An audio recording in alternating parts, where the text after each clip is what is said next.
Se fizermos uma lista dos povos mais cruéis da história, o povo da cidade de Nínive não pode ficar de fora. Inclusive, a própria Bíblia testemunha a respeito das atrocidades cometidas pelos ninivitas. Uma das histórias bíblicas mais populares, com certeza, é a história do profeta Jonas em sua tentativa de fugir da ordem de Deus, que o mandou pregar justamente aos ninivitas. Então a pergunta que surge é: por quê? Por que Deus quis destruir Nínive? Por que Jonas queria ir para qualquer lugar, contanto que fosse o mais longe possível dos ninivitas? Sim, eu sei que muitas pessoas falam de Jonas como um profeta desobediente e covarde, mas isso não quer dizer que no lugar dele teríamos feito melhor. Na verdade, se você fosse um israelita e tivesse vivido por volta do século 8 a.C., provavelmente os ninivitas não seriam seus melhores amigos, e você pensaria duas vezes antes de querer o bem da cidade de Nínive. Então, neste vídeo, você vai entender quem eram os ninivitas, por que eles ficaram conhecidos por sua crueldade, e finalmente o que aconteceu com o povo e a cidade.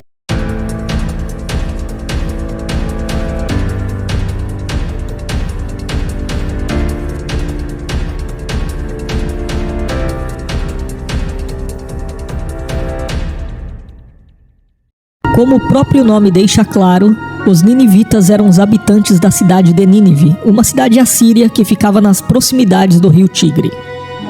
Como a cidade de Nínive teve uma história antiga muito longa, seus habitantes experimentaram diferentes condições de vida.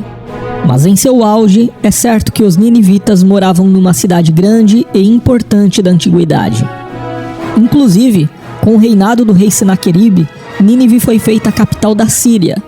E o Império Assírio foi um dos maiores impérios da antiguidade e era uma verdadeira potência militar e administrativa que se estendia por um vasto território que incluía regiões que hoje correspondem a partes do Iraque, da Síria e da Turquia.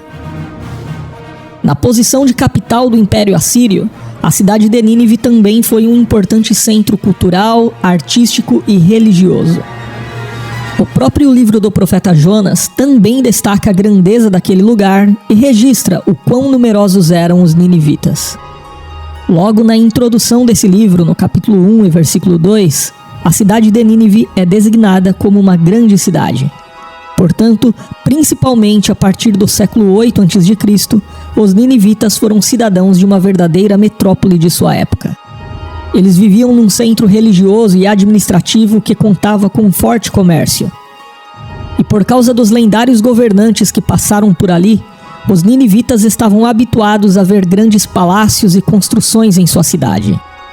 E nos livros de Jonas, Naum e Sofonias, a Bíblia traz algumas informações interessantes sobre como era a vida dos ninivitas.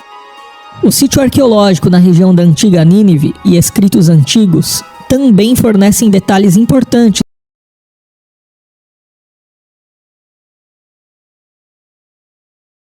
sobre como viveu o povo que habitou aquela terra. Primeiro, os ninivitas eram muito idólatras. Parece que a vida na cidade de Nínive estava intimamente ligada ao culto a Estar, a deusa da fertilidade e da guerra. Mas além dessa divindade, os ninivitas também adoravam a outros deuses como Nabu e Nisroque. Em segundo lugar, os ninivitas, como parte do Império Assírio, ficaram muito conhecidos na história por sua crueldade. Inclusive, no livro do profeta Naum, esse povo e sua cidade são apresentados como a personificação da crueldade, da brutalidade e do mal.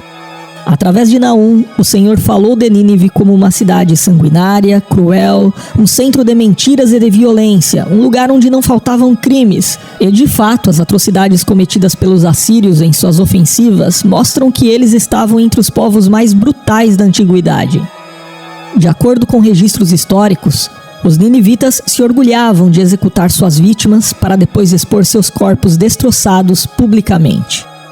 Em certos períodos da história dos ninivitas, parece ter sido comum entre eles algumas práticas de tortura, como por exemplo, furar os olhos, esfolar pessoas vivas e arrancar partes dos corpos de seus prisioneiros, principalmente orelhas e narizes.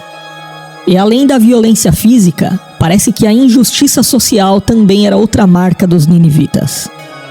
Portanto, o povo ninivita ficou conhecido por sua desonestidade, arrogância, impiedade e falta de escrúpulos. Os ninivitas eram muito materialistas e tinham um desejo insaciável por poder e domínio. E para satisfazer esse estilo de vida impiedoso, eles recorriam às guerras. Os assírios, com sua capital em Nínive, eram uma verdadeira máquina de guerra que devastava o que tivesse pela frente. O profeta Jonas viveu numa época em que Nínive estava em seus dias de glória e contava, como acabei de dizer, com a temida máquina de guerra assíria. Mas conforme nós lemos no texto bíblico, Deus enviou seu profeta àquela cidade para pregar aos ninivitas, pois a malícia daquele povo era muito grande.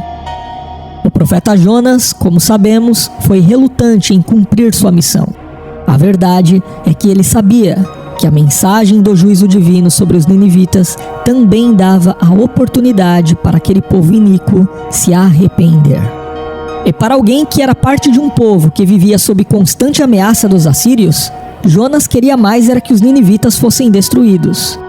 Na verdade, é possível que o profeta Jonas tenha imaginado que a sobrevivência dos ninivitas poderia resultar na destruição de seu próprio povo. Mas Jonas não conseguiu escapar da ordem do Senhor, e não lhe restou alternativa a não ser ir a Nínive. E quando finalmente Jonas chegou à cidade de Nínive, ele proclamou a mensagem que Deus lhe ordenou. Então, a Bíblia diz que os ninivitas creram em Deus e responderam com arrependimento, se convertendo do seu mau caminho e da violência de suas mãos. E o Senhor não destruiu aquele povo.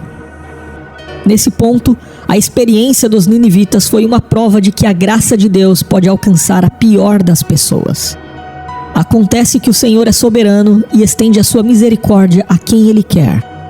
Jonas e a nação de Israel precisavam aprender essa lição, embora isso não fosse algo fácil, especialmente quando sabemos que pouco tempo depois os ninivitas dizimaram o reino do norte, ou seja, eles acabaram com o reino de Israel e exilaram mais de 27 mil pessoas. Sim, o que provavelmente Jonas imaginou realmente aconteceu.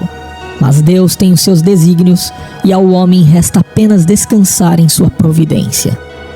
Também é verdade que algumas pessoas questionam a historicidade desse registro bíblico e abordam esse relato sobre os ninivitas no livro de Jonas como uma parábola ou então como um tipo de comentário alegórico de passagens da Torá.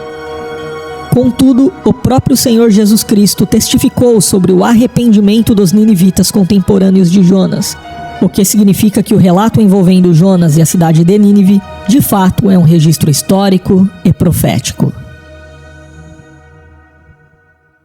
Como foi dito, os ninivitas ouviram a conclamação ao arrependimento.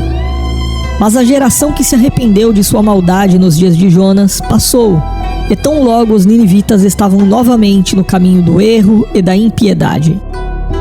Então, pouco depois, os profetas Naum e Sofonias proclamaram a vingança irreversível do Senhor contra os ninivitas. O livro do profeta Naum fornece um quadro detalhado da severidade do juízo de Deus que haveria de abater aquele povo. E num trecho de sua profecia nós lemos o seguinte: "Ah, o estalo dos chicotes, o barulho das rodas, o galope dos cavalos, o sacudir dos carros de guerra. Cavaleiros atacando, espadas reluzentes e lanças cintilantes. Muitos mortos, montanhas de cadáveres, corpos sem conta, gente tropeçando por cima deles." E assim, a majestosa e grandiosa cidade de Nínive caiu em 612 a.C., diante dos medos e caldeus que se juntaram e atacaram a cidade. Sua população foi massacrada de tal forma que no sítio arqueológico de Nínive foram encontrados esqueletos amontoados de corpos que nem foram enterrados. E com o tempo, as ruínas da cidade de Nínive foram abandonadas, de modo que, em menos de 2 séculos de sua destruição, o local onde viviam os ninivitas estava tão desolado que era difícil reconhecer que ali havia existido uma grande cidade um dia.